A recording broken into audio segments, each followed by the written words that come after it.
Hey Monica, you excited to talk about Taylor Swift today? Yes, I can't wait. I have a lot to talk about. I know you have a lot to talk about.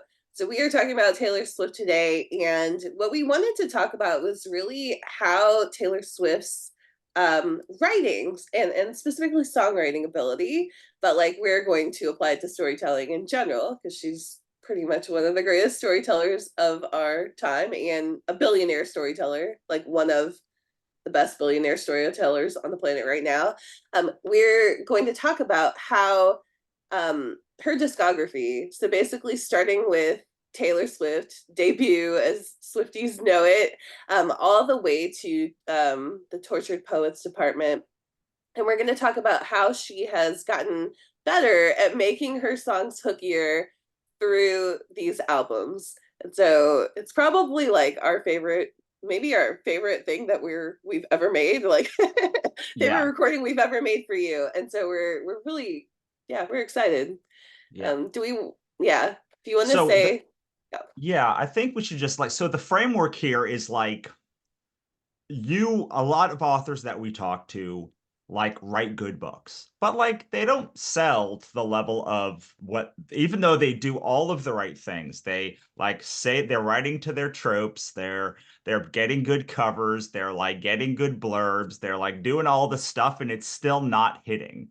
And uh this is a very sensitive topic to a lot of writers because they don't want to look into their books and say, maybe their books need to be more hooky. Maybe there's something inside the books that we can do to drag readers forward and bring you from a three figure to a four to five to six to seven figure without changing any of the packaging or any of the other stuff. Probably without even changing the blurb, because this is the great final equalizer of people have bad covers, they have bad blurbs, they have bad look insides, they have bad ads, they have but at some point you've optimized all of those things and it's you still don't have it.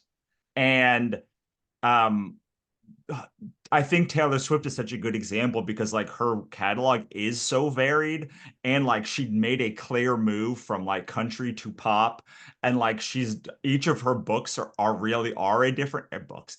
Each of her albums really are a different era, and there's so much many things that she's done throughout her career to clearly make things hookier, and also is a storyteller, all the way back from Tim McGraw to Torture Poets Department. It's just it's a perfect example of how you as a writer could win a Grammy and still not be hitting all of the tropes, or not be able to make the money you want, or still not be able to hit to even close to max out your market.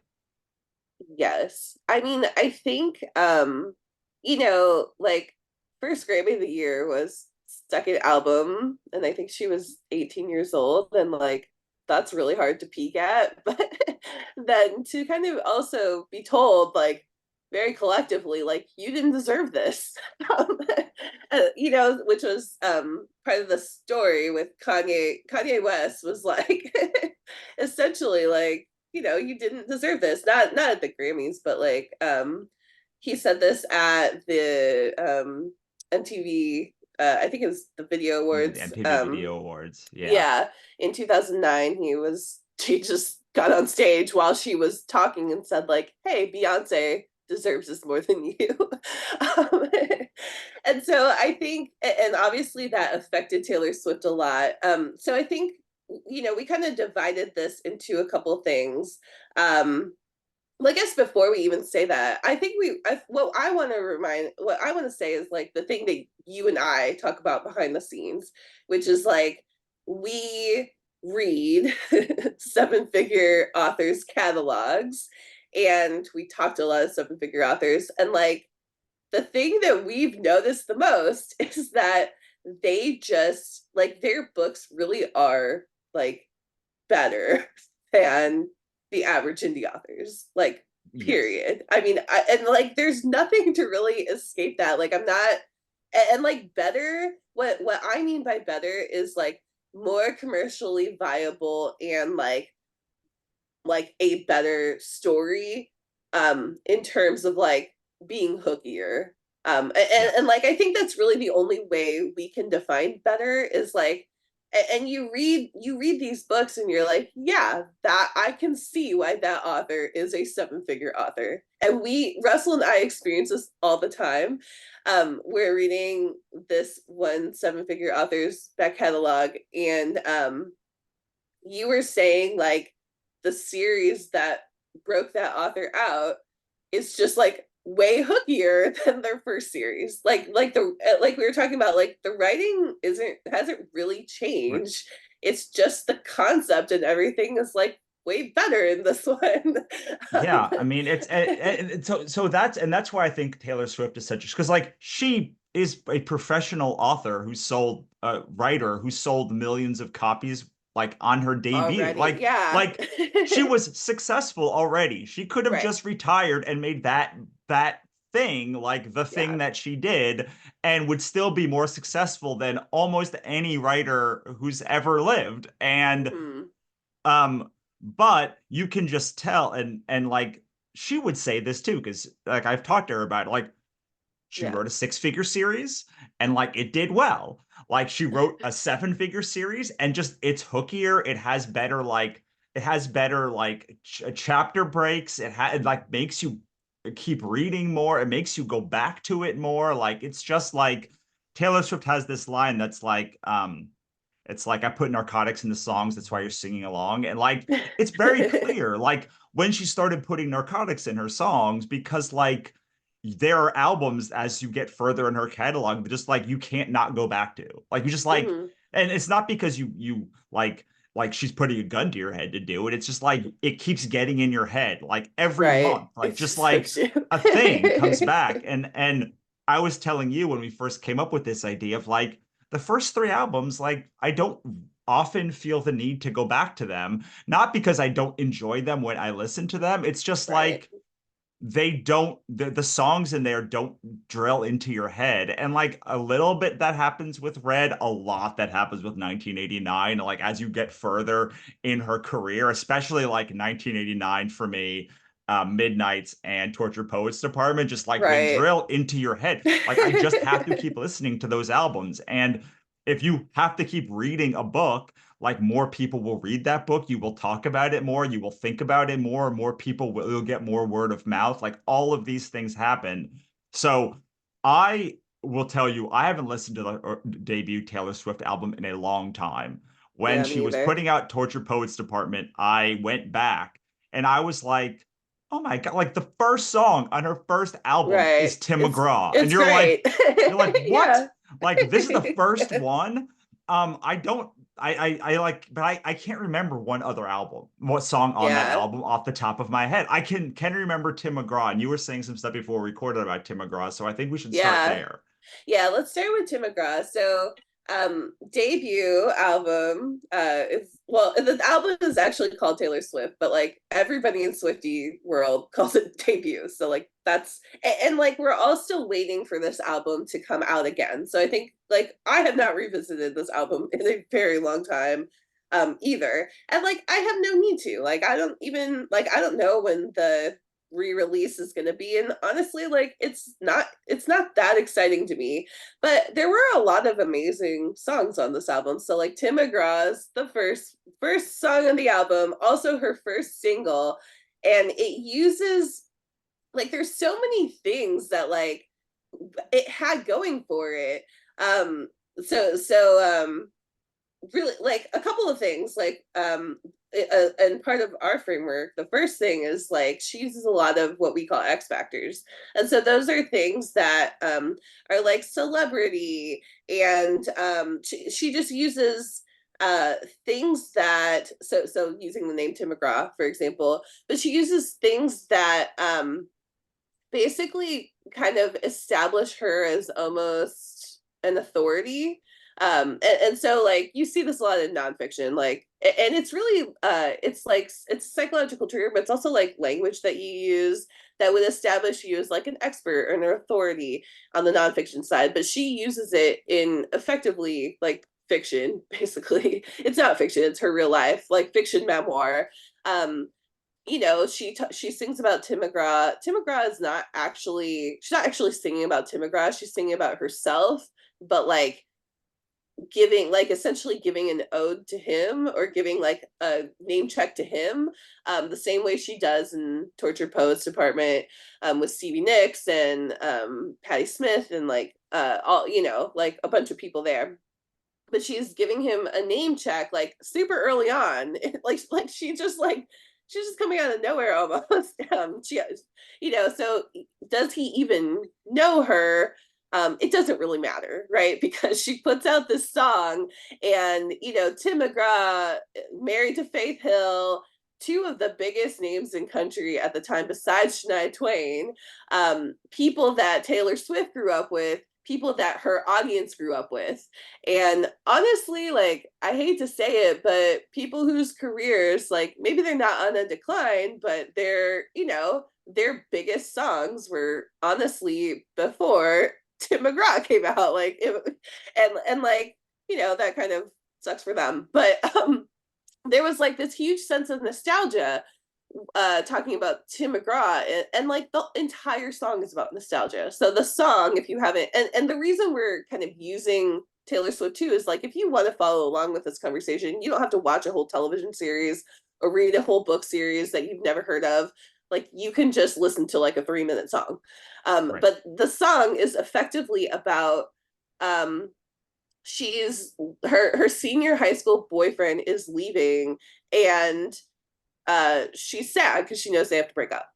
So it's like this, Yes. it's a song that's very relatable to like high school kids, college kids, maybe, where like it's this young love, but like it's over. And And it's gonna be aspirational over. to like younger Yeah. people who like are coming up on Yes. like who are 10 now and they're like, Yes. I can't wait to have my first relationship, and Right. then it falls apart or like whatever. I want to feel big Yeah. feelings. And that nostalgia factor I think is so important to authors as well, because Mm-hmm. like there is a reason why like when you put a cat on your cover of your paranormal cozy mystery, it will do better Mm-hmm. because like you're like, Yeah. oh, I like those books, or like you're talking about Sleeping Beauty or like Witches or Jane Austen, or like Yeah. you're bringing that. So like this is a lot of authors like first forays into success. They're using these same factors where they're like using all of the tropes of a thing and going, wow, why didn't I do this whole time? Like they're like using, maybe they'll have like a cat cozy mystery, and but like they don't put the cat on the cover, or like they're like burying the thing, and so like they redesign the cover to like use what the tropes are, and suddenly they're like, oh, this is why we use like tropes to signal the right thing to the right audience. And so Taylor Swift, by saying, I'm a country person, I have listened to Tim McGraw. Even it was like my first great love. We broke up to like Tim McGraw. So like I know this is my first song, but I want you to know that like I am like deeply a country human. Right. I think it gives her that credibility of like, hey, I've listened to Tim McGraw, but like everybody, like honestly, I had listened to Tim McGraw, but it's like, she had listened to Tim McGraw enough to put it in a song from about like when she was in high school. And this album came out when she was like 16 or 17, by the way. Right. Like, so I mean, it kind of fit. I think it also, I think you're right, it captured like that really young market, and everything is very romanticized in this song. She's not like, die ex-boyfriend who like broke up with me and left me. She's like it's all like romanticized. Like, yes, it's ending, but like it was amazing. Right. It's like what the Exactly. song is like. But then it attracts that older crowd. Like, I think she got like the 10 years older than her, which is kind of like, I'm only 6 years older than her, but like, like that's kind of a different generation, Right. that would maybe not want to hear from a 17-year-old. And then I think like the people, like the established country people who like have been listening to Tim McGraw and Faith Hill for like even longer than that, that like the moms, basically like the wino moms who, since she put that in her current album, but like wino moms, it's like she probably attracted those people too. Like, even if they're not like, oh, I like Taylor Swift, they're like, okay, I like that song Tim McGraw, But you it know? also, like, by putting Tim McGraw at the center and not her at the center, like now Tim McGraw probably has to comment on it. Like Faith Hill Right, probably which has to he comment did. on it. Like her friends have to Yeah. comment on it. Like, Like, and even if that album does nothing else and just has that one song, people are yeah, like, remember that Tim McGraw song? So that right. when Fearless comes out, which is I mean, objectively better constructed album since it won Album of the Year, I feel like we can say that with absolute certainty. Like that is a Yes. better, maybe the perfect country album, at least for that year, but like it wins Album of the Year. And like she's now gone from look at me, I'm like Tim McGraw, like I like Tim McGraw too, to like I am the dominant force in female country. Yes. Um, and that is a very common to authors too, right? It's like oftentimes you'll see an author have a debut and suddenly they're like, oh, cool. All right, now they like own this niche. But like it's a pretty small niche, right? Like a lot of times authors just have a niche that they even dominate or they even try to get in and it's just not big enough to get them that full-time living. Yeah, I think she did something else. So, like, yes, Fearless, she established something in Taylor Swift that brought her to Fearless, though. And so her second single in Taylor Swift, and she had a number of good songs. Like White Horse is a great song, Picture the Burns, a great song, but Teardrops on My Guitar is like when Swifties think of Taylor Swift debut, it is Teardrops on My Guitar. That is the song that they remember. And Tim McGraw, whatever. Like again, Tim McGraw is not relevant anymore. He was relevant at that time. I don't want to say he's not relevant. Like he's still, I'm sure, a very popular country singer, but like in terms of like overarching pop culture, he's not as relevant anymore. He he was So, a pop culture celebrity in 2007. Like he and yes, Faith Hill were like in the popular yeah, zeitgeist. yes, yes. So Teardrops on My Guitar, what it did differently. So like I was saying, X Factors for Tim McGraw, that was her first single. Second single, Teardrops on My Guitar. And that one, I was looking through the lyrics and I was like, this is all our number two on the framework, which is the connection deepeners. And these are things that establish more of a peer-to-peer relationship with your audience. And so the first one establishes you as an authority. That's super useful in nonfiction and in fiction. This one it establishes you like a connection that creates fandom essentially. So I think like the way we have it broken up, we have, I think one of them is kind of like more like a desert grassland approach, and the other is more like a forest aquatic approach.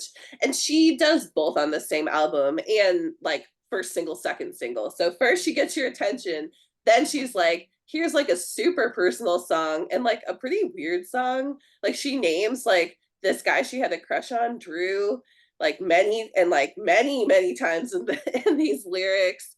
Um, but it establishes this emotional connection. I think there's something. So the song is about like it's basically about like she has a crush on this guy Drew, and he doesn't notice her, and he keeps, they have a conversation and she's faking smiles with him and like pretending she's okay, but he's talking about his girlfriend that Right. he's and she's like secretly devastated. Right. And that's like a very vulnerable, it's like, it's like this completely different, like it's not the aspirational, it's not like, this living vicariously through me. It's like, oh shit, like that It's fucking very sucks. relatable. Like Yeah, it's it's like a super relatable. Yeah. yeah. And And so like like yeah, go ahead. and like this goes back to if you, for people that are like, how do you do like a forest grassland approach? Like the shared language of doing these like very personal songs and adding things like friendship bracelets and like all of these like in jokes is like very way to deepen connection and then using like other people's authority as your own and like the tropes of the genre as your own like are a great way to bring people in. And if you notice, like these are the two kinds of songs that she really writes. Like that Yeah. is like that's the like you could if I didn't say name a song on every album that like was X, you'd be like da da da da, like Welcome to New York is on 1989, and like you have like All Is Well, All Too Well on like it's Red, and like Red, they're yeah. they're like you could name 10 songs, or you could like literally break Taylor Swift's catalog into these two types of songs, and you would Yes. probably not have a problem. You probably would not have many squishy middle ones that are in the center there. Yes, I agree. And I think that's, like the other thing about these two things is like one is growth, one is monetization. Because like, the like I can almost guarantee you when Taylor's version comes out, like Teardrops on My Guitar is gonna be like, I mean, that's gonna be the song that everyone's talking about because that's what Swifties care about. Like they wanna hear that song again. The other thing I'll just say this really quick about and like we're kind of establishing a lot from debut, but we'll kind of guide this into all like this pattern just shows up over and over again. But like in this album, Teardrops on My Guitar is kind of her first big controversy as well. So like, and she has really played into her controversies, but basically she dated this guy named Joe Jonas, who's also like mega famous. And lots of stuff to say about him, but from a Swiftie perspective. But anyway, the guy broke up with her. Um, it was this huge drama that she created because she went on Ellen and said that he broke up with her in like a voice message that was, I think it was like 18 seconds. I don't know. I feel like bad not knowing how long it was because it was kind of this defining moment of Taylor Swift doing interviews. So she kind of talked a lot of smack about him on Ellen. And then he followed up, him and the Jonas Brothers, they followed up with a song that essentially name checked her and said, like, I'm tired of the teardrops on her guitar or something like that, like as part of one of their songs. And so this was kind of her first foray like that. Like if you were a Jonas Brothers fan, again, Jonas Brothers was like the biggest thing ever at that time for her audience. If you were a Jonas Brothers fan, like first of all, you liked the two of them together, but then secondly, you liked this like back and forth between them, Right. where they kind of like, and so this controversy really both used it to their advantage. And more recently, like kind of, Joe Jonas was getting divorced, and Taylor Swift was one of the people who stepped in to help his ex-wife, who is Sophie Turner from Game of Thrones. But so she kind of, and she's actually played into that they are friends, but she played into that relationship multiple times in her lyrics. Like she kept going back to it because it's part of her mythology, which you have talked about. So Yeah. one of the ways she went back to it on this song on Lover, that was like, I buy my ex-boyfriend's children gifts. Like, so she had said that like she sent them baby gifts when they had their kid. And then she played into it again with like Sophie Turner. It got very ugly between Sophie Turner and Joe Jonas for a hot minute in 2023, and she gave Sophie an apartment to use. Like she let her use her New York apartment, and like really played it up in the media too. Like not like she invited her to like one of Travis's football games, and like so like there's this whole, it became part of her mythology. She's really the one who inserted it into her mythology, and she continues to play with it. And I think that's just like kind of the third bucket of things that we see, which is like button pushers. It's like she knew that that was going to get attention right away from the right audience, right? Like that was her audience. And like every step of the way that she, and then she kind of like he checks her back. Um she's like, great, like all these fans are flowing between us. Right. um then then then she like updates her fans essentially. Like if you're not her fan, you have no idea that this is an update, but like everybody who was her fan was like, oh, they're friends. They become friends again. And then more recently, he's being he's kind of being a jerk again, and she played into like kind of her feminism themes and like some of those themes and made it very, she used the media to her advantage All right, to, we gotta move on yeah, for the we do like have to from move on, this. but Like we have like 10 more albums to go. But like okay. what I think I want to pull out from this, from like let's say 0 to 4 figures, which is like you did your debut and it did pretty good. Is like all of those things that Monica just said, she did not know about before she released the album. So like she put the album out and it was good. It had like it followed the two things that she really that like kind of followed her through the career. From that, she built in this like third part of like controversy and like outrage and like button pushing. But like most authors in their debut, even their first couple books, just like don't know what is going to resonate. So like they just you just got to put it out. You just got to like put it out and be like, oh, here are the things that I know. I don't know what like my mythology is going to be. But then you, when you come out with your next series of like Fearless era, like you know now all of the things that like people have said, all of the reviews, all of the things you messed up with.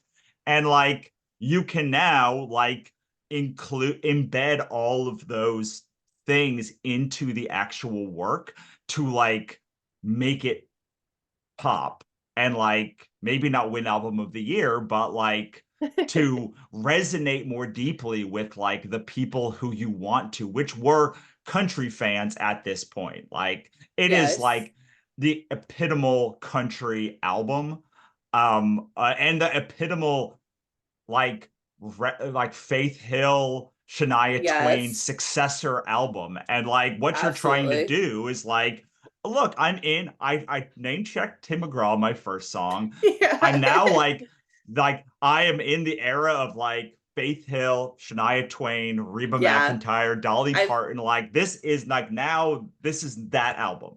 Yeah, I've inserted myself into that lineage.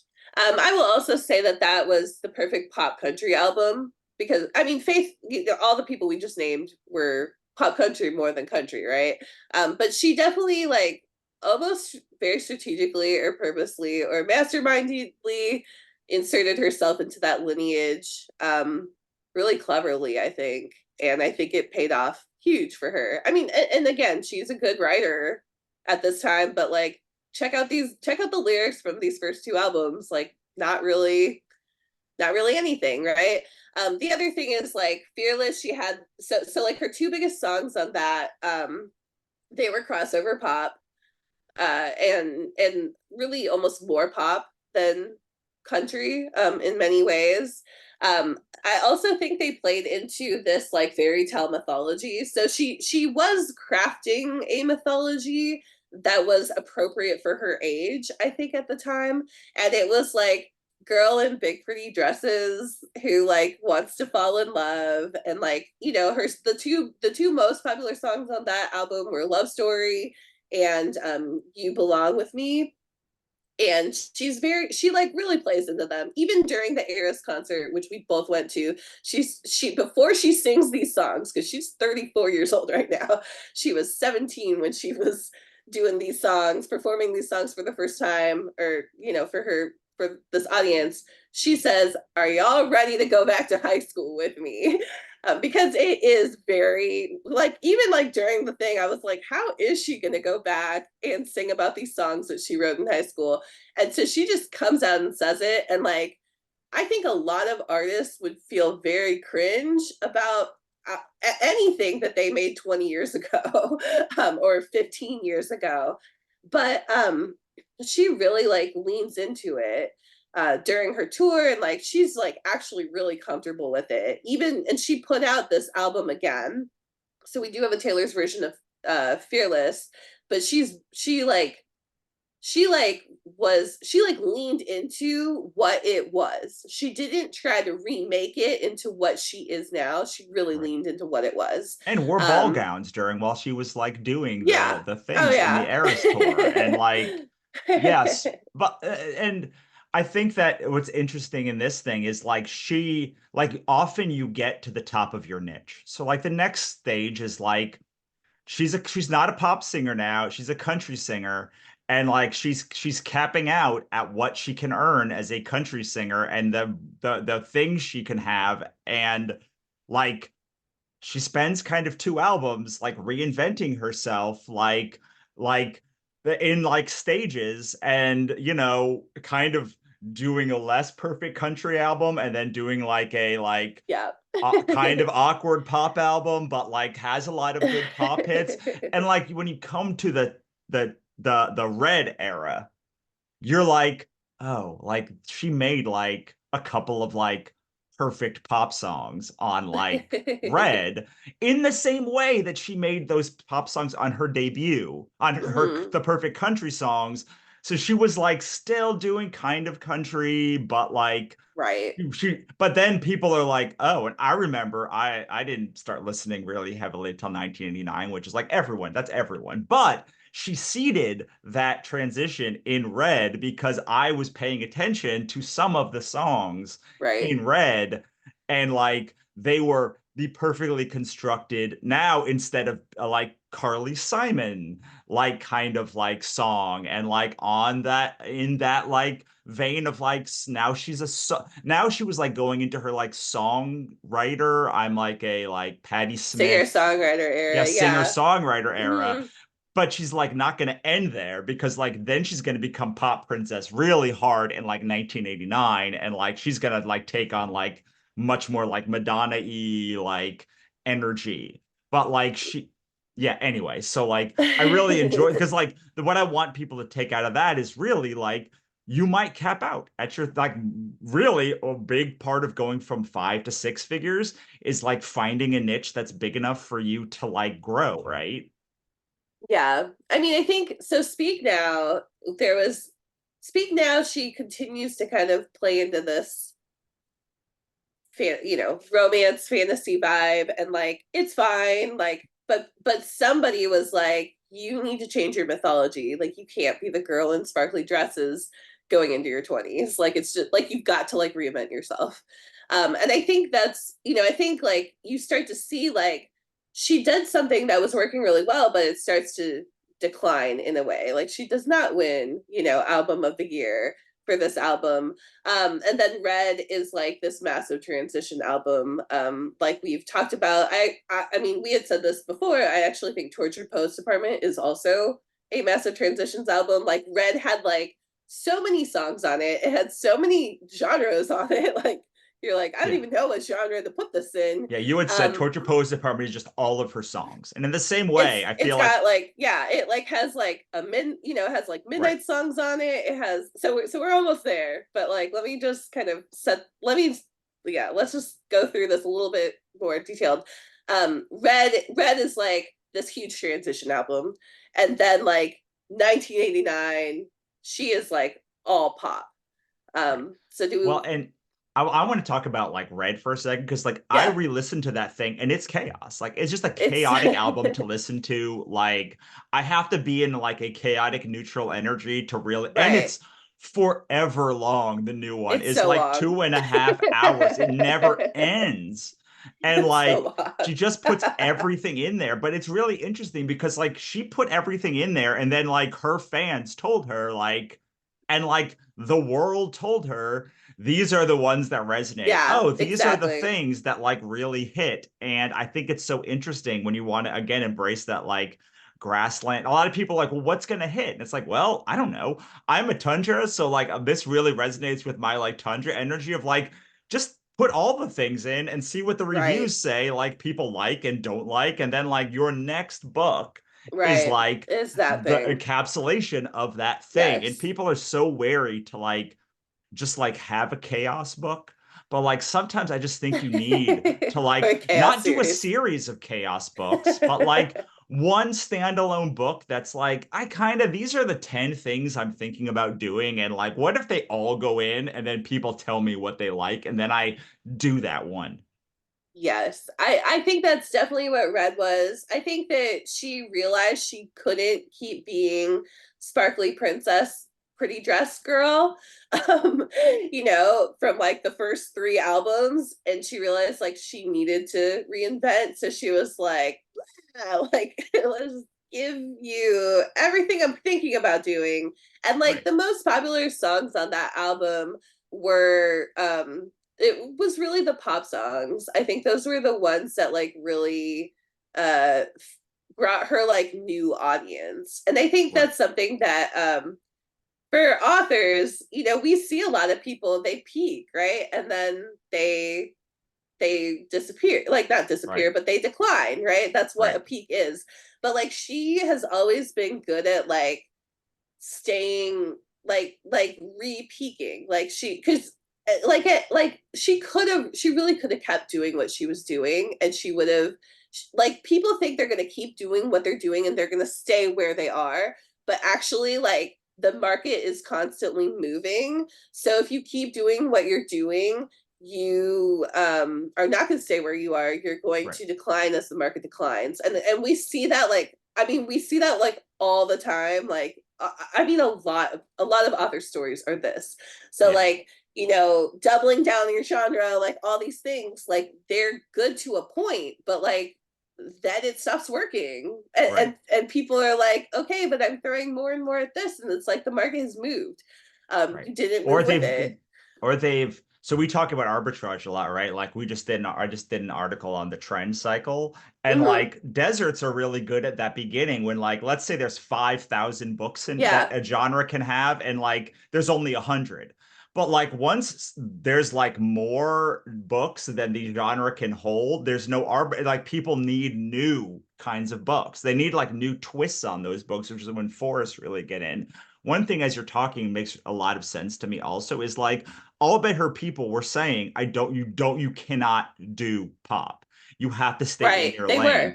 And so, Yes. like, if you're thinking, I want to change, a really good thing is like, hey, I'm going to do an album and I'm going to put a couple pop songs on it, or like half of them will be pop and half of them will be what I do. And we're just going to see like which is going to be more Yeah. popular. And like, if there's more popular, I'm going to move. And like, this is Right. something you can do by working with like a co-writer, or like trying to do a more mainstream book that has like some of your old tropes, some of your new tropes. Like all of these things are like very doable, which is why I love Taylor Swift's catalog for the statement of this, because it's like Yeah. you can see like it was so crass and blatant, like, all of the things that like happened in her career, that like, and like there's so many different phases that like it really goes through this like, I need to break out of my little niche and get into pop. How do I do that? And like a lot of Right. people are like, I don't want to do, I don't want to horror books. I want to do like high fantasy books, but like I don't know how to do that transition. And it's like, well, bring in some of your old tropes, bring in some of the Right. new tropes, see what your old fans say, because so much of this work is like, how do I pull the majority of my old fans along into this new bigger thing? That's the Yes. whole I wrote an article on the author stack about the bullseye method, but like the whole point is like you pull your core people into the new thing, but you're really using those like psychological triggers of the new thing as well, like because those are going to be more hooky. Yes. So I think she did that really well. I know for 1989, her, the executives or whatever were like, can we put a couple country songs on there? Because, like, you're the biggest name in country right now. Like, literally, she had become like country music awards, like, she was the biggest thing at those Right. awards. And she was like, nope, I'm just straight up pop now. And like, when you think about like how terrifying that must have been, because like nobody was saying like, Taylor Swift, we want you to be a pop artist. Like nobody, like everybody, so I don't think people were asking for that from her. And she had like this massively successful country music career, and like she kind of just, I mean, she abandoned it, but she didn't, because like you said, she brought her people along. And she used like those pieces from pop, like from those pop songs, she pulled them along with her. and was able to pull the fans along with her. I think a lot of that is because of the forest themes. Right. Um, so Yeah, but like 1980, welcome. yeah, Oh, go sorry. ahead. Like Welcome Yeah, to New York is just Tim McGraw. It's like the same song. It's like it's the first song on the album, and like it's using a like thing to invoke a yeah, nostalgic emotion into a thing, and then like she has the Tears in My Guitar songs as well, like kind of blank slates from right. 1989, right? And you're like, Yeah. well, like this is like the opposite of like Tears in My Guitar, but it's still like very similar to that relational song, and she's just doing it. So she like almost drives the entire playbook from her Right. debut to like an entirely new audience. Yeah, I mean, Welcome to New York. It's so funny because it's like, you know, she's like in, yeah, country, like Nashville. It's like the Nashville girl goes to New York and becomes a big Broadway star, but she's not a Broadway star, she's a pop star, right? Like it, I mean, it is. It's Tim McGraw again. But like, you know, she uses it differently, but like from a psychological trigger perspective, it's like the exact same ones. And then yeah, and then I think you know, some of the other songs are about her. She like feels the need to address her haters like quite regularly, which is continues to be a theme. And I think why people like it is like she's willing to play into that controversy. Like she's Right. willing to put that controversy on there for consumption.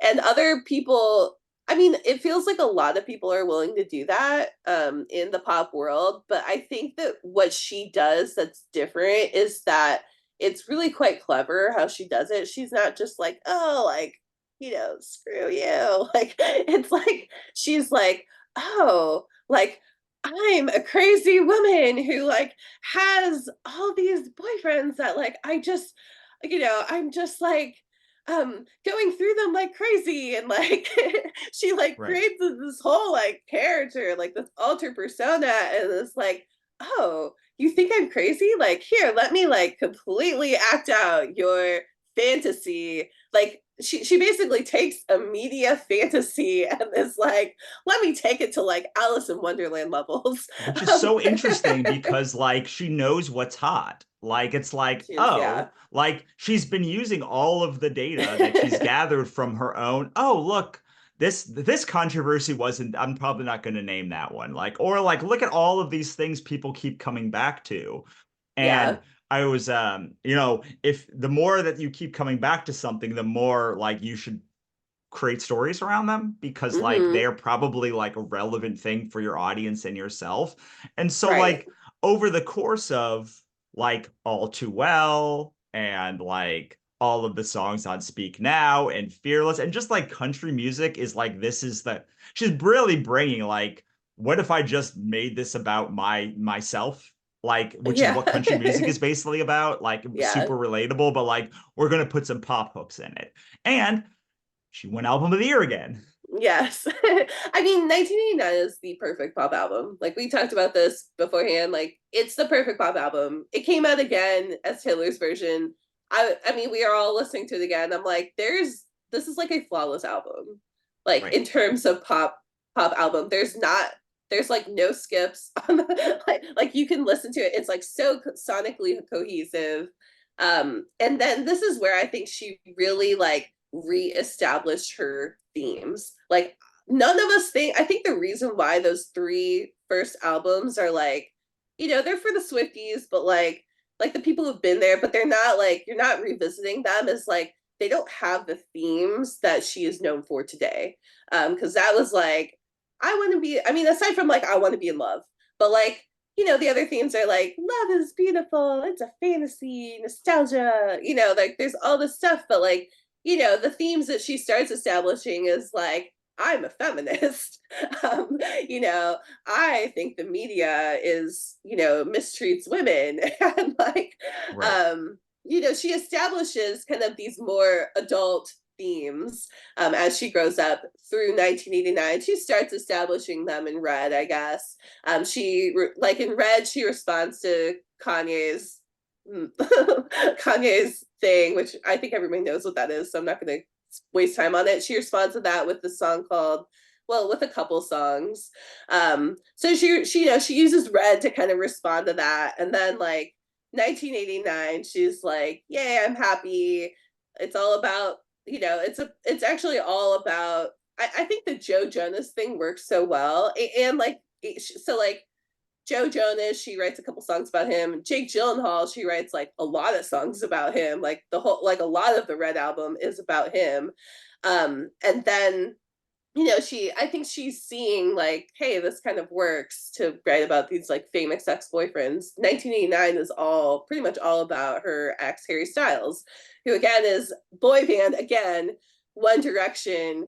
And I think those, like yeah, like Jake Gyllenhaal's an actor, like he's like he's an A-list actor, but like not that popular at the time. And But he's like not Harry music. Styles, yeah, he's Yeah. on music. Like Joe Jonas, Harry Styles, like those are like big Right. names for her audience, Yeah, like and there's a so reason why book people write books about books because yes, like the musician's going to be a lot easier connection like turnover to get like you into like, oh, I know Harry Styles. I listen to Harry Styles. In fact, I'm listening to Harry Styles on Spotify where I'm listening to this album as well. So it's just an easier loop than like swapping like a media types of media. mm-hmm. Um which is again very smart. Then yeah, she kind of like peaks again and like she spends Yes. 2 albums she like then like a bunch of stuff happens in her personal life, like not great We stuff all know. happens, and like Reputation is like not well received. Lover is Not as like well neutrally received. received. Yeah, Like, I mean, Reputation is her like most negatively received thing it by her is current, even because though it is my favorite it's Taylor like Swift I album. think it's like it's kind of this. I don't know if it's. I mean, it was like one of her biggest tours. That's the only thing I'll say. Right. So like it was a huge tour, but like by critics and like people don't love Reputation because she's like very angry on it, and like there's a lot of love songs on there too. Like, Yes. but like she's pretty angry, and like I think the songs that she chose, like she wanted these songs to be hot, but like they were not. Right. Like so like the songs that like fans actually loved on it were not the like two biggest ones essentially. They liked that she got kind of she adapted more of like a womanly like kind of a sexier song, a couple sexier songs, a couple like she played into like this like I'm bad. What are you going to do about it? Like, yeah, I Right. did something bad, but like, Right. I liked it. Well, She what's played into that, which is again like another feminist theme, and like, yeah.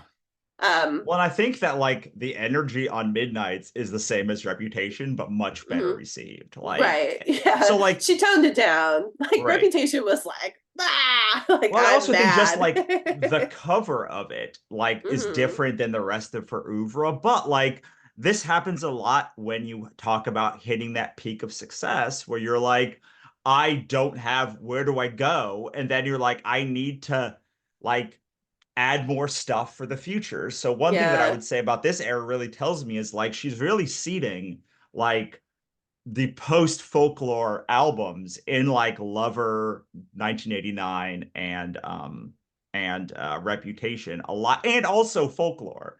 yeah. Like, Well, I think Reputation overcorrected for 1989. I think it was right, like an album that she had to put out, not that she wanted to put out. Like I just think reputationally she had to put it out, right, and probably emotionally she just had to get through it.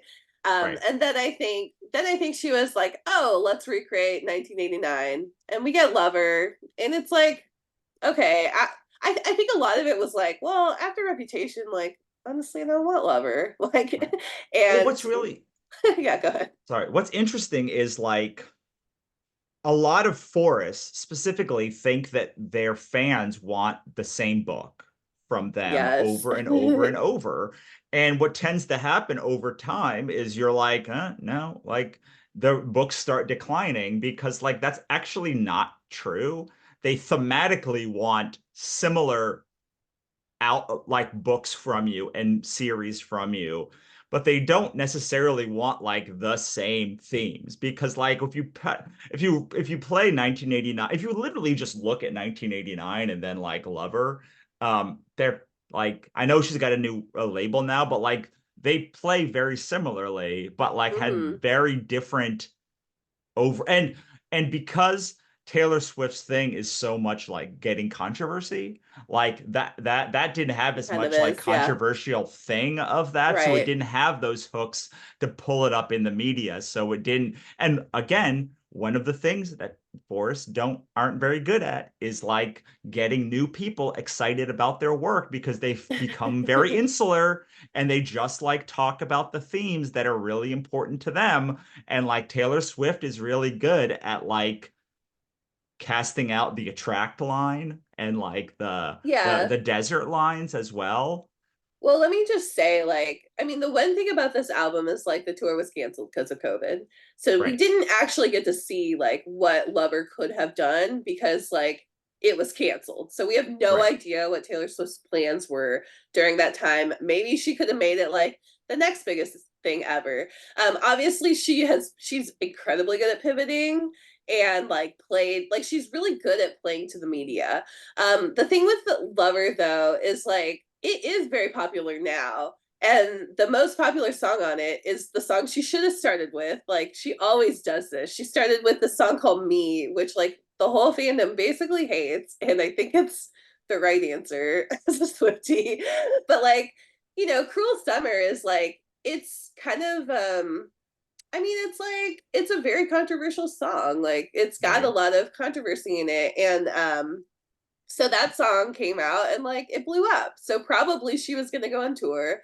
Um, Probably she was going to bring this song out as the next song because Right. like it's called Cruel Summer and it's going to, it like her tour is happening over the Well, summer. And then in COVID happens in March. yeah. So I mean, in fairness, like every song on that album is hit number one, like every yeah, single like one of them. it's So a it's not great, like yeah, it's a great album, but it's not, it's right. a And like transition album. it's and like she's had so many things go like it's it's really interesting to look back at this album that felt kind of like I think a failure at the time that it came out and be like It literally felt every like a song more now of the 4 years same. later, Yeah. like 4 years later, every song on that album is hit number one, like Right. There's including Cruel longevity. Summer that was like hit like this It's like been last year.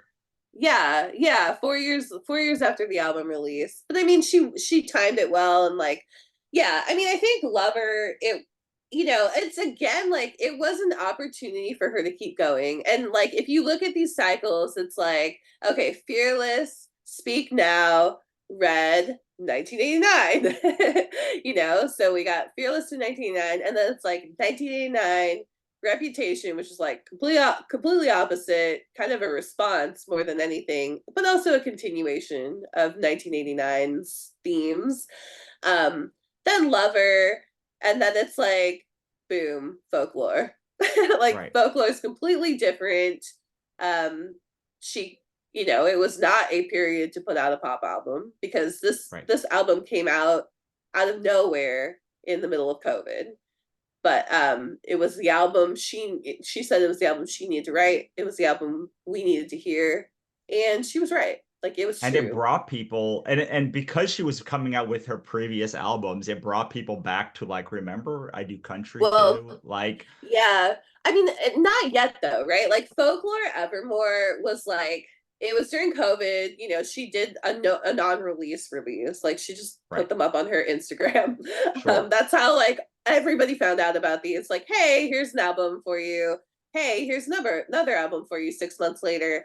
Um, a couple of things she did with these albums. So first, they are like firmly in the singer-songwriter thing. The second thing she did is she's in this long-term relationship with Joe Alwyn at this point, and like most of her albums are about her exes, so she doesn't have an ex to talk about at this point, and she tries to do Lover and like talk about Joe Alwyn that way, but everyone's like, I don't want to hear about your happy story. Like, I mean, they do, but they don't in terms Right. of the media. So Folklore and Evermore were like, okay, now she's in this third genre in like a very firm way. And it brought in like like my best friend started listening to Taylor Swift during the folklore Evermore era. My So wife it too. brought in a lot of new people who had nothing to do and wanted to emote with her. And she said, like, hey, like all these songs are about characters. Right. And as the years go on, I think like Swifties and people who follow her closely are like, yeah, that was a lie. Like, I don't think it's true. I think a lot of the songs are about like Joe, to be honest. Like people are looking for like the Joe Alwyn album. I'm like, man, he's like I think like a lot of these breakup songs are about him. Right. Um, so like she kind of says like, hey, it's all characters, like don't read too closely into the lyrics, but she also embeds like a lot of her um drama with her record label. A lot of that's embedded into a lot of the songs, which she then like kind of makes them like you Right. know, like seem like love, but like anybody who's like listening closely knows that they're about her record label. But um but yeah, additionally, she like pulls in like the singer-songwriter era of like her, like for sure. the country era of her, the pop era of her Oh, I see what you're saying. Yeah. into like one cohesive thing Mm-hmm. that like if you like any of those three eras, like there's Yeah. something for you. And like this, I think, is Yes. where like I mean, I don't, not that I'm saying anything, but like Taylor Swift codifies in this moment of like Mm-hmm. all the, like she has figured out how to turn maximum attention and what she and learned that from Beyonce, who's a Tundra, Mm-hmm. because like Yeah. Beyonce also dropped like a secret album in the middle of Mm-hmm. like Brandon Sanderson dropped the secret like Right, book, right. like all of Books, these yeah. people like you can't just be Russell Nolte and drop like a secret book because like they don't I don't you don't have the infrastructure, but like Yeah. she figured it out. And one thing that she really learned also from Tundras is seasonality because you Mm-hmm. taught me this from these two albums. Like she released Folklore in Yeah. the spring and it's a very springy album, and she released Evermore in like the summer fall and it's Like a the very winter. fall winter album. Yeah. It's winter sad girl. So like she like maybe even broke up this one album into two Mm-hmm. and I like think released so. it in the times of the year where it was Yeah. like going to be most impactful on people's moods, which is like Yes. like all of the things basically have led up, I think, to this moment for like a seven-figure author of like, Mm-hmm. oh, all I know all of my hooks. I Mm-hmm. have the infrastructure in place. Because Right. like very rarely does an author just go like drop seven-figure author. Like even if they hit the hottest genre and the hottest thing, like Yeah. usually like that leap takes 10 books. Like Mm-hmm. having things usually in like translations, audio, like multiple formats. Like they can be doing very well, but like they can't just they once they drop that like, oh, I hit $100,000 month. Usually they are like work firing on all cylinders. All of their things are embracing. Their psychological triggers are embedded deep in their books because they have a long history with their fans. They both have their own tricks that they're using from their own Forest fans, and then they're using all of the tropes that like are hot in the genre, like Lee Savino and Renee like did this with their I'm reading their like series together, and it's like, oh, I see where you were. I see like what you're doing here. Like you're clearly like bringing in all of your own fandom stuff, all of Mm-hmm. romance fandom stuff, all Right. of paranormal romance fandom stuff, and you're Right. bringing it all today, and you have all of the people in the industry like she like including co-writing, like she co-wrote a Mm-hmm. bunch of songs, a bunch of different like artists like she that are super Yeah, like popular. she has access to everybody. I mean, Right. Aaron Desser, the other thing, like people talk about the Jack Antonoff, he's like her pop go-to, and Aaron Dessner is like the folklore Evermore era, and so she starts like every time she makes this transition, she works with like somebody else.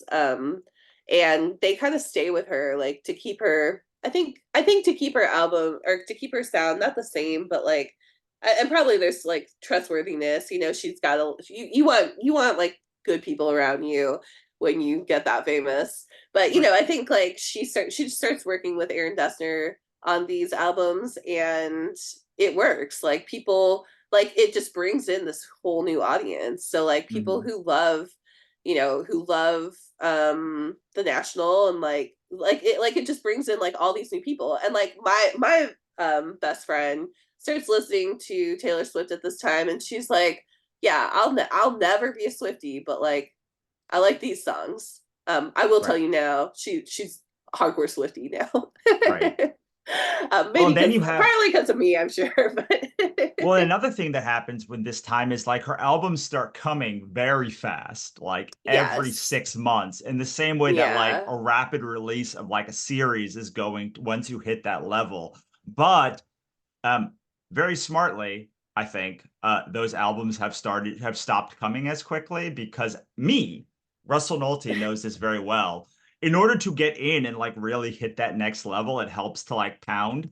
But then once everyone knows you, it's like time to like take your foot off the gas and yeah. like I feel let like like in all gaming, of it's your work, grinding, yeah, like let all of the work catch up, like all of that right? stuff like needs to like come and catch up to that thing. Yes. Um, so I mean, not that there was not an album 6 months ago, but there wasn't one 3 months ago. Like there wasn't one, and like there's very few ones left to re-record. Yes. So I think we Yeah, need to these are supposed to be 10 to 15 minutes and four of them, and we ended up going to like I the know. maximum time that we possibly could go. But Yes. I Sorry. do want to bring this down to like we have a course called Story Urge. It is about how to embed all of this stuff into your books because you are not writing bad books. You are writing your to debut era books or your country era books or your even pop era books, and they have not all come together. So what we're going to show you in this course is basically we're going to do live calls and you are going to go we're going to show you how to pull the triggers from 4 figures to 5 figures, 5 figures to 6 figures, what you can do to make your books hookier and make your writing better in the commercial sense, not the so many courses of craft are about making your books like prose better, but there's nothing we have made this course because like this is about making your books more marketable and hooky on the base level so that you are putting narcotics in them and making people sing along. Yeah, I mean, I think the yes, and we will maybe talk more about this in the course because I have a lot more to say about this, but we have no time left. And I think also like so much of storytelling is from traditional publishing. Like that's the one thing I'll say, and it doesn't really work for indie authorship. So I think like even if you've read like every craft book on the planet, like unless you're making a lot of money doing this, like I don't, I think there's like probably another step you can go. Because you can be writing a great book, but yep. Interestingly, I was talking to somebody on my last post, and they were like, it feels like you have to be in aquatic or forest to break in with a debut. And it made me realize almost all editors are grasslands Yeah. and they are looking for the next aquatic trend because they Yes. can ride that aquatic trend and Right. then they can fill in that aquatic trend with like 100 deserts. So Yeah. Madeline Miller came out with Song of Achilles, and then I like read all of her books, but I just realized like a billion deserts have written like retelling of lore since then to the point that now it's like a trope overkill. But like Hmm. Madeline Miller is an aquatic. But like the 9 million other books that came out after her, an editor was like, if I can get Madeline Miller, I know how to get all of these other authors to just do the exact same thing behind them. And so like I feel like looking at debuts in that way, I'm like, I get it. Like all debut authors for trad like are trying to write an aquatic book. But like Hmm. this industry Yeah. is run by deserts and grasslands, like writing desert and grasslands books for people in the mass market. So like, Yeah. um, and so if you go to some link, we're gonna have a link, I assume, at some point, writermba.com/story urge. You can get the course, come with us July 1st. We're going to be, or not July 1st, early July, we're going to do the first course. And and if you join us in New Orleans on any level, you're also going to get the course. So if you already are coming to New Orleans, you get the course. If you join us in New Orleans right now at writermba.com/conference, you get the course. Like, and you can join us for free. So yeah, I guess we're gonna make a link that's called writermba.com/story urge. And I don't know what we're gonna put there, but like it will be how you can join the course for $300 or 6 payments of $50. Yes. So, okay, this was great. Yeah, join us, and we will break this down even more, and we'll be breaking down a lot of other television shows. I think we have a long list of television shows, movies, stuff that is super popular and current, so that you're not looking at like really old examples, which I think is another thing in Trad Pub. And we'll be, we're talking about Storycraft from the perspective of making money. So Awesome. Thanks, everyone.